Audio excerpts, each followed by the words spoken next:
வணக்கங்க. முருகன் துணை. நான் முருகபக்தனுங்க. என் பேர் ஜெகநாதன். கோவை மாவட்டம் சேர்ந்தவங்க. ஒரு சின்ன கருத்துங்க. கருத்துன்னா, இப்போ ஒரு ஆண்மகன் இல்லைங்களா? ஒரு ஆண்மகன் வந்து கல்யாணம் ஆகி குடும்பங்கள்லாம் இருந்து நல்லபடியாக நடந்துகிட்ருக்கார். ஒரு நமக்கு வந்து கடவுளுக்கு சேவை செய்கிறதுக்கு, கடவுளுடைய அனுகிரகம் பெற்று கடவுளுக்குன்னே சேவை செய்கிறதுக்கு ஒரு கூட்டம் இருக்குது. கடவுளை மட்டும்தான் அவங்க வழிபடுவாங்க. கடவுளுக்கு தான் சேவை செய்வாங்க. கடவுளுக்கு தான் பூஜை புனிஸ்காரம் பண்ணுவாங்க. அந்த சேவை தவிர அவங்களுக்கு வேறு எதுவுமே தெரியாது.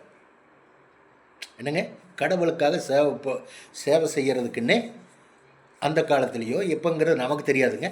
அதுக்குன்னே படைக்கப்பட்ட ஒரு கூட்டம். நான் கேஸ்ட்ரேஷன்லாம் சொல்லலைங்க.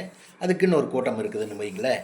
அந்த கூட்டத்தில் நம்ம கறி மீன் சாப்பிட்ற ஆளுங்க நான்வெஜ்ஜெல்லாம் சாப்பிடுவோம், பிடிப்போம். அந்த மாதிரி ஒரு ஆண்மகன் வந்து அந்த மாதிரி சேவை செய்கிறவங்களுடைய குடும்பத்தில் ஏதோ ஒரு பெண்கிட்ட சரளாபமாக இருந்துட்டான்னு வச்சுங்களேன், அவன் லைஃப் முடிஞ்சுதுங்க. வாழ்க்கை முறிஞ்சு போச்சுன்னு சொல்கிறேன். அந்தனுடைய கூட்டத்தில் அந்த கடவுளுக்கு சேவை செய்கிற கூட்டத்தினுடைய பெண் நீங்கள் போய் சல்லாபம் பண்ணி பிடிச்சி சிநேகிதம் பண்ணி சல்லாபம் பண்ணிகிட்டு இருந்தீங்கன்னா உங்கள் வாழ்க்கை வந்து டோட்டலாகவே அழிஞ்சு போயிடும்னு சொல்ல வர்றேன். புரிஞ்சிருச்சுங்களா நான் சொல்கிறது? டோட்டலாகவே அழிஞ்சு போயிடும். உங்கள் செல்வங்கள் எல்லாமே தரமட்டமாகி போயிடும். நாளடைவில் ஒரே கை தான், ஒரே கண்ணு தான், ஒரே பார்வை தான், ஒரே அடி தான். என்ன தெரியுங்களா? அந்த கூட்டத்தினுடைய அவங்க கடவுளுக்காக சேவை செய்கிற படைக்கப்பட்டவங்க நம்ம நான்வெஜ்ஜெல்லாம் சாப்பிட்ற ஆளுங்க. நாம் போய் அதை தீண்டக்கூடாது. அவங்க கூட்டத்தில் அவங்களுடைய பையன், அவங்களுடைய அவங்க மேரேஜ் பண்ணால் ஓகே, அவங்க நல்லா இருப்பாங்க.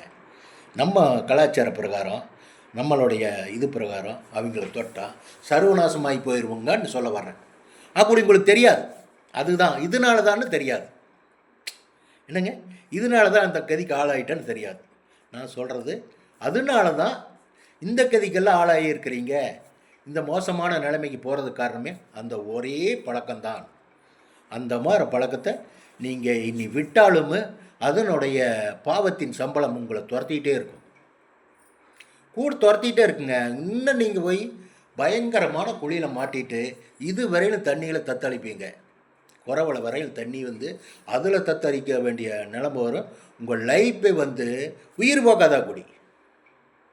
போகாமல் தண்டனைகள் நிறைய நீங்கள் சுமக்க வேண்டியது வரும். சரிங்களா?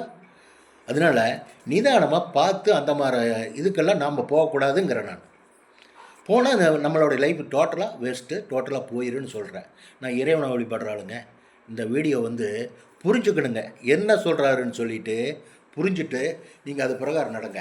சரிங்களா? ஆஃபீஸில் வேலைக்கு போகிறீங்க, ஆஃபீஸில் கூட இந்த மாதிரி ஒரு பெண்கள் இருப்பாங்க. நீங்கள் வந்து நான்வெஜ் சாப்பிட்ற ஆள், அவங்க வந்து நான்வெஜ் சாப்பிடாதவங்க இல்லை இருக்கிற பட்சத்தில் நீங்கள் அந்த பாருங்க இந்த மாதிரி தாவிட்டிங்கன்னா அந்த வேலை கூட போயிடும். உங்களுக்கு உடம்பு ரீதியாக பிரச்சனை வந்துடும். ஜாக்கிரதையாக இருங்க. ஒரு சின்ன வீடியோ போட்டு உங்களுக்கு ஒரு இன்ஃபார்ம் பண்ணுறேன், அவ்வளோதான். அந்த மாதிரி போனீங்கன்னா பல இன்னலுக்கு ஆளாவீங்கன்னு சொல்ல வர்றேன். வச்சுட்டுங்களா? பாய்.